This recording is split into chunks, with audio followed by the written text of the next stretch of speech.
Chers amis de la Place de Vérité, bonjour. Aujourd'hui, un sujet mythique, mythologique, fantasmagorique, qui a traversé pas mal de siècles, qui nous a tous intéressés en tant que légende à un moment donné ou à un autre, nous est présenté par Jean-Pierre, donc le Graal, ce fameux Graal, la quête du Graal. Que peu de choses entend-on autour de ce mot magique, en quelque part, Jean-Pierre? Oui, alors effectivement, je n'ai pas la prétention. Alors tout d'abord, avant de parler du Graal, je vais quand même préciser une chose, c'est que ce travail, cette recherche, c'est pas le fruit de ma recherche, mais c'est le fruit en même temps d'une recherche conjointe avec notre ami Michel, qui est absent aujourd'hui pour des raisons de santé, mais qui a largement contribué à cette réflexion. Alors, le Graal, je dirais, c'est un sujet gigantesque, et on va essayer aujourd'hui d'en aborder que certains angles, voilà, certains points, de manière à parler de son histoire, mais surtout de sa préhistoire. Voilà. Le resituer, oui, quelque part. Oui, oui. Ben, il faut savoir que le Graal, c'est quelque chose qui nous parle à tous. Hein, c'est-à-dire, aujourd'hui, au XXIe siècle, dans nos sociétés, matérialistes et, où tout est très tout est très rapide, tout est très souvent superficiel, le Graal reste encore une référence. Alors, comment ça se fait? Alors, ça se fait aussi grâce au cinéma, hein, et qui a bien compris la force de ce mythe, et ça a été repris par différents films, hein, les Monty Python avec le Sacré Graal, dernièrement, Alexandre Astier avec non seulement la série Kaamelott, mais son film, le premier volet, ça parle intégralement de la quête arthurienne du Graal, avec Excalibur qui est cette fameuse épée magique, hein, qui fait partie d'Arthur, enfin, et de la quête du Graal. Excalibur, qui était un des chefs-d'œuvre de Borman. Là aussi, Spielberg avec Indiana Jones, hein, et la dernière croisade. Je veux dire, ce sont des films qui ont des records d'audience, qui touchent tout le monde, non seulement par la qualité, du cinéaste, c'est ça, mais en même temps parce que le mythe, c'est un mythe qui fait rêver, quoi. Hein. C'est-à-dire, c'est quelque chose qui est actuel. Au XXIe siècle, on parle d'un système qui date, on pense du Moyen-Âge, mais on va voir qu'il remonte à la nuit des temps. Et comment vous expliquez justement que dans ces sujets mythologiques, donc sérieux, etc., les films, notamment les Monty Python ou Kaamelott, traitent l'histoire du Graal avec l'humour, même presque ironie des fois. Alors on fait passer beaucoup de choses avec l'humour, on fait passer des messages de dérision, mais on fait passer aussi à travers l'humour des messages extrêmement sérieux. Et il y a plusieurs manières de voir ces films-là. Soit on reste véritablement sur le degré purement humoristique, et c'est très bien comme ça aussi, mais on s'aperçoit qu'à travers l'histoire qui est déroulée, etc., il y a beaucoup de mots, beaucoup de symboles, beaucoup d'idées qui vont nous alimenter ensuite, qui vont rester en nous et qui vont effectivement faire ce travail petit à petit sur chacun d'entre nous. Hein. Ça permet de vulgariser quelque chose qui n'aurait pas forcément été à la portée ou qu'on n'aurait pas forcément bouquiné ou quoi, parce que c'est religieux, parce que c'est la tradition, parce que ça, alors que là, la dérision fait qu'on y a accès. On peut penser que c'est parce que les auteurs de ces films, metteurs en scène, pensaient faire passer le message. J'étais convaincu, quand même, malgré tout, on a une forme de mission. Je pense qu'il n'y a pas de fumée sans feu. Voilà. Je pense qu'ils savaient très bien ce qu'ils faisaient. Et qu'ils utilisent simplement une facette de leur art pour faire passer un message qu'on reçoit. Donc, d'Arthur, la légende arthurienne, Oui. on va remonter le temps, si j'ai bien compris. Exactement, on va remonter le temps. Et déjà, on va se poser la question, de quoi parle-t-on? C'est quoi un Graal? Parce que j'ai déniché le Saint Graal, etc. Oui, ça veut dire que je suis allé chercher quelque chose d'extraordinaire. Eh bien, effectivement, c'est tout à fait ça. Le Graal, c'est ce côté sacré. C'est le calice, voilà. C'est dans notre esprit, dans notre imaginaire, c'est la quête du sacré, c'est tout ça. Le Graal, c'est deux choses. C'est un récipient. C'est le récipient, c'est le contenu et le contenant. C'est-à-dire que le contenu, c'est quoi? C'est le calice, c'est le vase, c'est la coupe, c'est la tanore, c'est la matrice, c'est tout ça un Graal. C'est cette espèce de forme, j'allais dire, creuse qui va recevoir. Mais qu'est-ce qu'elle reçoit? Elle reçoit le contenu. Et le contenu, c'est quoi? C'est la connaissance, c'est l'immortalité, c'est la régénération, c'est la magie, c'est l'alchimie, c'est tout ça qui sort du Graal. Donc, le Graal, c'est à la fois la quête du réceptacle, mais c'est surtout la quête de ce qu'il contient. Donc, le Graal, si on prend l'étymologie latine médiévale, c'était cratella. Et cratella, c'est le cratère, c'est le vase, c'est le récipient, quoi. Alors après, ça a été prononcé selon les langues locales, sous différentes formes, gradal, graséal, gréal, mais on retrouve toujours cette même racine, quoi. Est-ce qu'on peut le considérer symboliquement comme la matrice féminine, mais au monde, qui donne la vie, qui transmet? Et oui, c'est le propre féminin, c'est-à-dire la partie féminine intime qui va donner la vie. Et le Graal, en définitive, c'est ce qui va permettre d'aller chercher la vie. Mais la vie, pas la vie humaine, c'est l'autre vie. La vie spirituelle, céleste. Exactement, c'est l'accès à autre chose, c'est une renaissance. Et vous avez donné plusieurs noms, on croit qu'on a donné toutes les périodes ont donné un nom au Graal, enfin on rajouté un nom. Vous avez parlé du Saint Graal, on peut supposer que l'Église, à un moment donné, a abordé ou était convaincue de son existence ou de son intérêt, ou pas? Alors oui, de toute manière, pour ne parler que de la religion catholique, l'Église, à un moment donné, nous parle du Christ qui a été crucifié, dont le flanc a été percé par une lance. Ce flanc qui saignait, ce sang a été recueilli dans une coupe.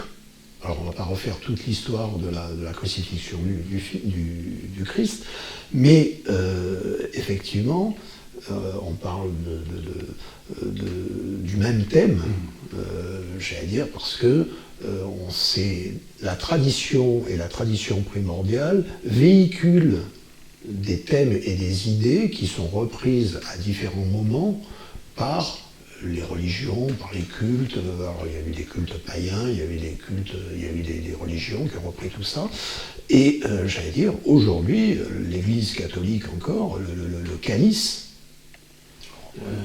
c'est quoi? C'est l'endroit où on met l'hostie et où il y a le corps du Christ, en définitive, qui est la transsubstantiation qui va s'opérer. Je veux dire, c'est un message qui est parlant. Le prêtre vous dit le corps du Christ. Donc il y a quand même une transformation entre la matière qui est initiale et ce qui est donné aux communions, enfin celui qui communie, qui reçoit pas l'hostie, mais qui reçoit le corps du Christ. Si nous continuons à remonter dans le temps, je pense que quelques milliers d'années avant Jésus-Christ, il se passait aussi des choses.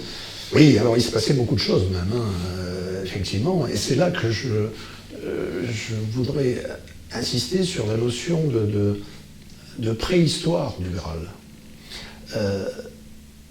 Pour comprendre ça, il faut savoir quels sont les ingrédients dans la quête arthurienne, qui est la plus proche de la nôtre, quels sont les ingrédients de ce mythe du Graal dont on nous parle au Moyen-Âge? Eh bien, c'est quoi? C'est un jeune homme, déjà, et il y a un jeune homme, il y a une lance, il y a la lumière, il y a un plateau, un vase, on va dire. C'est un jeune homme qui était innommé, c'est ça. Voilà, mais effectivement, on va en parler. Oui. Déjà, les ingrédients, c'est ça, quoi, hein, on retrouve dans les différents récits toujours ces mêmes ingrédients. Alors, vous avez complètement raison, c'est-à-dire que ce jeune homme, dans la quête du Graal arthurienne, qu'est-ce qui se passe? On sait qu'il est innominé, c'est-à-dire qu'il n'a pas de nom. Il n'a pas de nom. Et ça veut dire quoi qu'il n'ait pas de nom? Ça veut dire qu'il n'a pas d'existence, il n'a pas été nommé. C'est-à-dire qu'il a, bien évidemment, une existence terrestre, bien sûr, puisqu'il est vivant, mais il n'a pas d'autre existence que celle-ci, et donc il n'est pas nommé au niveau de son rôle sur Terre dans sa quête céleste. C'est-à-dire qu'il est innominé. Alors, ce brave garçon, qu'est-ce qu'on nous dit? Qu'il est... son père est mort, ses frères sont morts. Donc ça veut dire qu'il est tout seul dans cette famille et il n'a plus que sa mère qui est veuve, et donc il devient le fils de la veuve. Le fils de la veuve, ça peut faire penser à beaucoup de traditions ésotériques, effectivement, où l'on retrouve un fils de la veuve. Donc, ce garçon qui était désœuvré, un jour croise le chemin d'un chevalier, un chevalier en armure, étincelante, etc. Alors, étincelante, hein, c'est la lumière, etc. Hein, c'est le côté divin, voilà. Et à ce moment-là, le roman nous dit, il décide de devenir chevalier et de partir en quête. On sait très bien que ce n'était pas comme ça qu'on devenait chevalier et qu'on partait en quête. Mais dans le roman, c'est ça. Ça veut dire quoi? Ça veut dire que ce garçon a eu une révélation. C'est-à-dire que la révélation, c'est ce qui n'est pas volontaire, c'est pas quelque chose que l'on cherche, c'est quelque chose que l'on reçoit au moment où l'on est prêt, à un endroit donné, à un moment donné, quand vous êtes prêt à recevoir, eh bien, vous avez la révélation. Une révélation, c'est quelque chose qui vient qui a trait au divin. C'est pas quelque chose que l'on peut décider nous-mêmes. Donc, ce garçon reçoit une révélation et il part. Alors, je vais passer toutes les péripéties qu'il traverse, etc. Et jusqu'au moment où il arrive dans un pays, qui est complètement désolé, c'est-à-dire que la terre ne produit plus rien, les gens ne vivent plus, il n'y a plus d'âme dans le pays, tout est mort en définitive. C'est ce qu'on appelle la terre gaste. Et il arrive dans le royaume du roi pêcheur. Alors, on reviendra là aussi sur pourquoi le roi pêcheur, comment est-ce qu'il faut percevoir pêcheur, voilà. Hein, mais pour l'instant, on ne va pas s'éterniser là-dessus. Ce roi pêcheur, c'est un homme qui souffre, hein, qui a été blessé justement par une lance au niveau abdominal. Alors, certains parleront de l'aine, certains parleront d'une zone plus sexuelle. Bref. Cet homme est blessé. Cet homme est blessé et, de par sa blessure, il engendre véritablement une mélancolie totale, une espèce de blocage énergétique, on va dire, qui fait que plus rien ne se passe autour de lui et dans le pays. Tout est bloqué. Et donc, malgré tout, ce roi pêcheur l'invite, alors c'est un peu surréaliste, hein, bien évidemment, il l'invite à un repas dans son château. Et donc, imaginez la scène, mon cher Michel, hein, vous êtes, j'allais dire, dans un château, très grande pièce, très grande table, le roi pêcheur au bout d'une table, le chevalier à l'autre bout. Ils sont en train de manger en silence, c'est précisé, en silence. Et d'un seul coup, apparaît une procession. Une procession qui tourne autour de la table, et une procession de jeunes filles vierges, dit-on dans les textes, portant, alors selon les textes ça varie, mais c'est portant soit un flambeau, c'est-à-dire la lumière, soit un plateau, soit une coupe, etc. Donc, la logique, mon cher Michel, c'est que si une situation se présentait comme ça pour nous tous au restaurant ou quoi, on poserait la question, on dirait, mais qu'est-ce qui se passe? Eh bien là, non, pas du tout. Tout le monde assiste à cette procession en silence. Et le chevalier, lui, même si la question lui brûle les lèvres, ne pose pas la question. Et il se dit, demain, je poserai la question. Sauf que demain, le lendemain, il n'y a plus de roi pêcheur, il n'y a plus la procession, tout a disparu, il est tout seul, c'est-à-dire que le message que l'on fait passer, c'est qu'il n'a pas osé poser la question qu'il fallait, et à partir du moment où il n'a pas osé, il ne mérite pas d'être l'élu de la quête. D'accord? Donc voilà un petit peu l'histoire. Alors, c'est une des histoires, hein, parce qu'il y en a plusieurs qui parlent de ce thème-là, mais la plus courante, c'est celle-là. Voilà. Parce que Arthur, c'est pas loin des Celtes, alors est-ce qu'il y a, vous avez peut-être, j'anticipe peut-être votre conférence, mais parler quand même, les Celtes me semble important. Et géographiquement, et dans le temps, par rapport à la légende arthurienne, ils avaient certainement des choses, certainement des choses à vous dire là-dessus. Bien sûr, bien sûr. Alors les Celtes sont importants parce que, j'allais dire, c'est une population qui est beaucoup plus proche de notre continent et dans un temps, là aussi, qui est un petit peu plus proche. Mais ce que je voudrais déjà, avant de parler des Celtes, c'est remonter un peu plus loin. Parce que la question qu'on s'est posée, Michel et moi, c'est de se dire, grosso modo, est-ce que ce thème du Graal, c'est vraiment, j'allais dire, arthurien, moyenâgeux ou celtique, ou est-ce que l'on retrouve dans d'autres civilisations, à d'autres moments, les mêmes ingrédients? Eh bien, je dirais oui, la réponse est oui. La réponse est oui parce que déjà, dès le IVe siècle avant Jésus-Christ, 4e siècle avant notre ère, donc, Platon, il fait allusion dans son ouvrage Le Timée et le Critias, il fait allusion justement au peuple atlante qui utilisait un cratère de sang. Et les guerriers, les Atlantes, donc, s'enduisaient le corps de ce sang pour faire toutes leurs actions. 6000 ans avant Jésus-Christ, donc, en Asie, on parle d'un vase que l'on appelle le samudra et qui contient un liquide qui s'appelle le soma. Et le soma, c'est quoi? C'est une boisson d'immortalité. C'est un petit peu la sève, c'est le miel d'immortalité qui est apporté aux mortels justement par un aigle. Donc on retrouve cette notion de vase et on retrouve cette notion d'immortalité. 6000 ans avant notre ère. Vous allez me dire, mais oui, on retrouve le vase, on retrouve l'immortalité, mais quid de la lance, quid Eh bien, elle arrive avec Indra.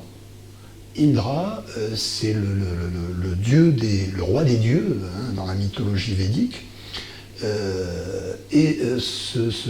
roi, à un certain moment, va tremper sa lance dans le vase qui contient le soma, va planter sa lance ensuite dans la terre qui était une terre désertique et qui ne produisait rien, et cette terre va devenir une terre, j'allais dire, riche, productive, féconde. Et là, donc, on retrouve tous les ingrédients dont on a parlé tout à l'heure, déjà en Inde, où l'on a la lance, la terre gaste, la terre fertile, le vase, l'immortalité, la boisson d'immortalité, etc. On a exactement les mêmes ingrédients. Exactement. Et nous sommes 6000 ans avant Jésus-Christ. Et on va le retrouver bien évidemment chez les Égyptiens. Alors, on le retrouve chez les Égyptiens, on le retrouve aussi chez les Masdéens, plus récents, 2000 ans avant Jésus-Christ, mais on retrouve ce même vase d'immortalité. Alors, chez les Égyptiens, effectivement,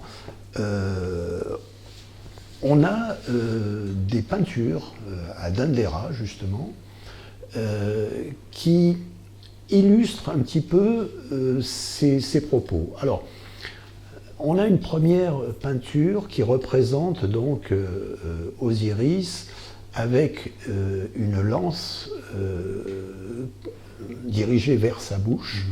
Et là, ce n'est plus la lance, j'allais dire, destructrice, ça va être la lance régénératrice qui va redonner la vie aux défunts. Donc, on retrouve ça. Mais on retrouve surtout une autre peinture dans laquelle on voit une lance verticale qui soutient en définitive une peau d'animal. Il faut savoir que les animaux, je veux dire, au niveau égyptien, représentaient les dieux, donc un dieu, et que cet animal se vide de son sang et que ce sang est recueilli dans une coupe qui est située près du bas de la lance. Donc on retrouve également là la notion divine avec la lance, le sang qui coule et le récipient qui va recueillir, comme je dirais au niveau christique, au niveau chrétien, le sang du Dieu, du Christ, du Fils de Dieu.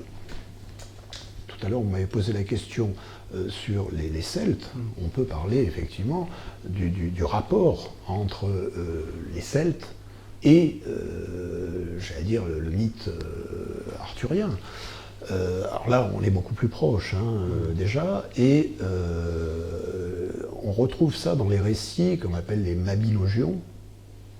Et c'est quoi ces récits? Ce sont des récits qui relatent les différends qu'il y avait entre les Irlandais et le pays de Galles. Donc à cette époque-là, il y avait souvent des différends.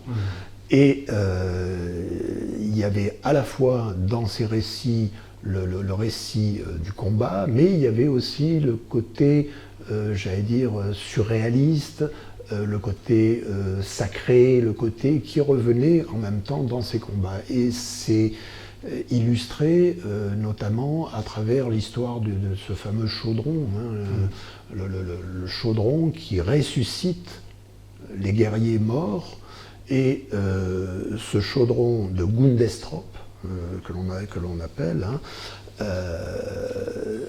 les guerriers morts étaient jetés dans le chaudron et renaissaient à une nouvelle vie.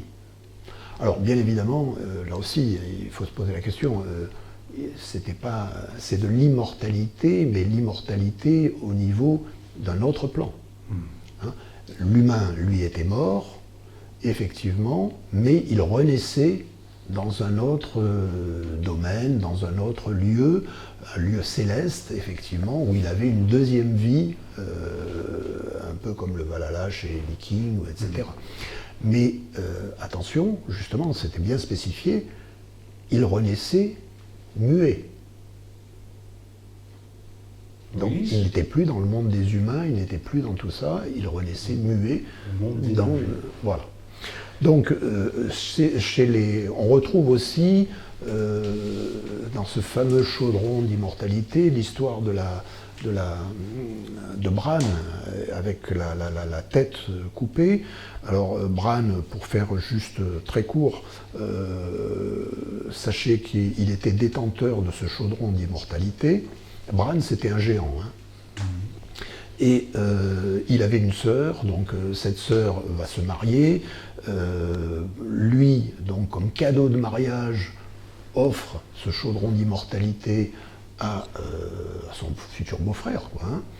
Et il se trouve que ça se passe mal, pour des raisons qu'on ne va pas venir détailler ici, entre le beau-frère et Bran. Et Bran, à un certain moment, combat et reçoit une flèche, une lance empoisonnée dans le pied. Donc, il est condamné à mourir. Comme il sait qu'il est condamné à mourir, le principe, ce serait de lui faire bénéficier du chaudron de résurrection. Sauf que, comme il est géant, il ne rentre pas dans le chaudron. Donc, qu'est-ce qu'il demande? Il demande que sa tête soit coupée. Pour pouvoir rentrer dans le chaudron. Alors, il demande surtout surtout que sa tête soit coupée, et ce que nous relatent les récits, c'est que les guerriers, donc, qui continuent toujours leur combat terrestre, sont guidés par la tête de Bran, qui est portée justement sur ce chaudron plateau, là, en définitive, et qui va les mener, effectivement, qui va les guider, en définitive, j'allais dire, dans leur vie terrestre, alors que lui a déjà franchi l'autre cap. Donc on retrouve cette notion d'immortalité, de chaudron magique, etc. On le retrouve chez Astérix aussi, oui, c'est ce que j'allais dire. Avec Panoramix et sa brochure magique qui donne une forme, peut-être pas d'immortalité, mais de force supérieure qui va permettre de lutter contre tout ce qui les agresse, tout ce qui agresse cette communauté, quoi, hein. En l'occurrence, les Romains. Voilà, donc voilà, on retrouve ce mythe partout, dans toutes les zones de la planète, on va dire, et à différents moments. C'est vrai que bon, le Graal, il y a des bouquins entiers, il y a des œuvres entières, on peut y en parler pendant des heures, des journées entières, des semaines, des mois. Une vie ne suffit pas pour parler du Graal, hein. La seule chose qu'il faut expliquer peut-être, c'est que pourquoi le Graal apparaît au Moyen-Âge? Enfin, cette quête du Graal apparaît au Moyen-Âge en France. Et pourquoi est-ce que pour nous, le Graal, c'est la quête arthurienne, c'est tout ça? Il faut se remettre dans le contexte politico-social, politique et religieux du moment. Qu'est-ce qui se passe au Moyen-Âge? Alors quand on parle Moyen-Âge, c'est vaste, hein, ça va du 5e siècle au 15e, grosso modo. Mais on va parler justement du 12e siècle, on va dire, hein. C'est le moment où, j'allais dire, Chrétien de Troyes sort son ouvrage, hein, qui ne finit pas d'ailleurs, sur le Graal, sur la quête du Graal. Chrétien de Troyes travaille pour le comte de Flandre, hein, et donc il est à son service, et son rôle, lui, c'est, j'allais dire, d'écrire des romans, de vendre quelque part ce côté chevalerie céleste à la chevalerie terrestre. Voilà.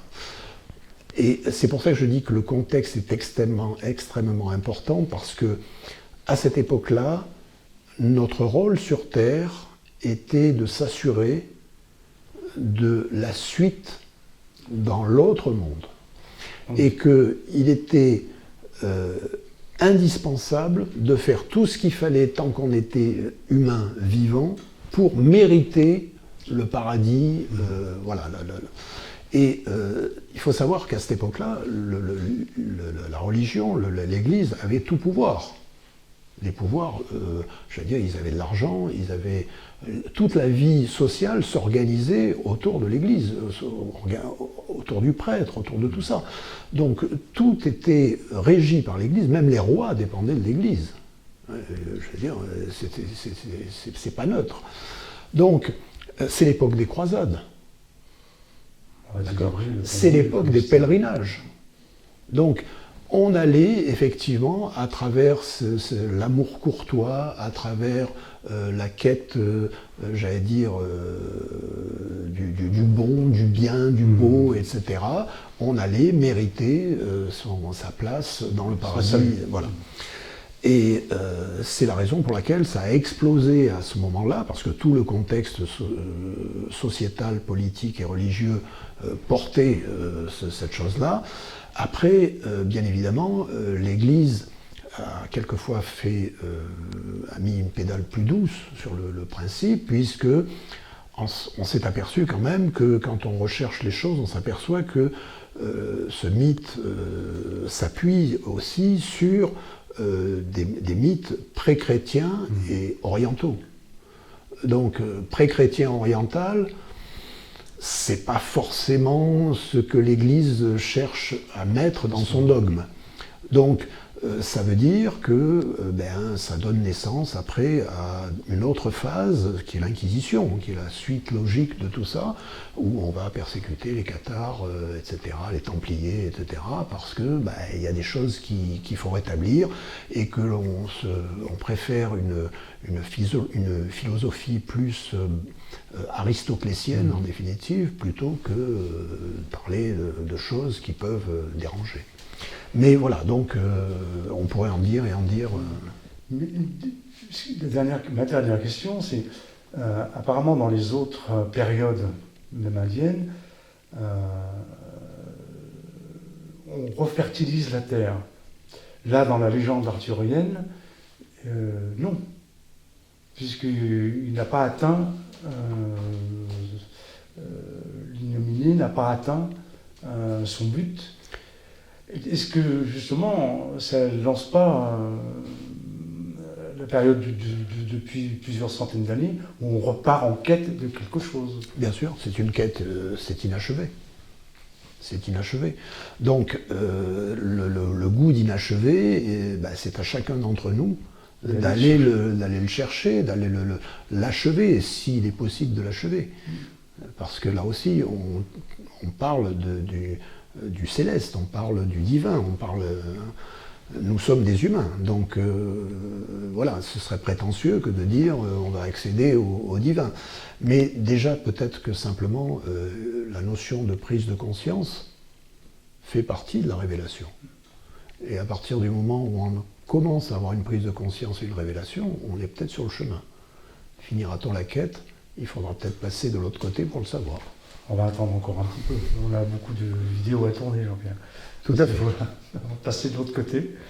En attendant, nous, on va retourner de l'autre côté de la caméra maintenant. C'est-à-dire remercier nos fidèles, nous espérons de plus en plus fidèles internautes de la place de vérité. Donc à très bientôt. À bientôt.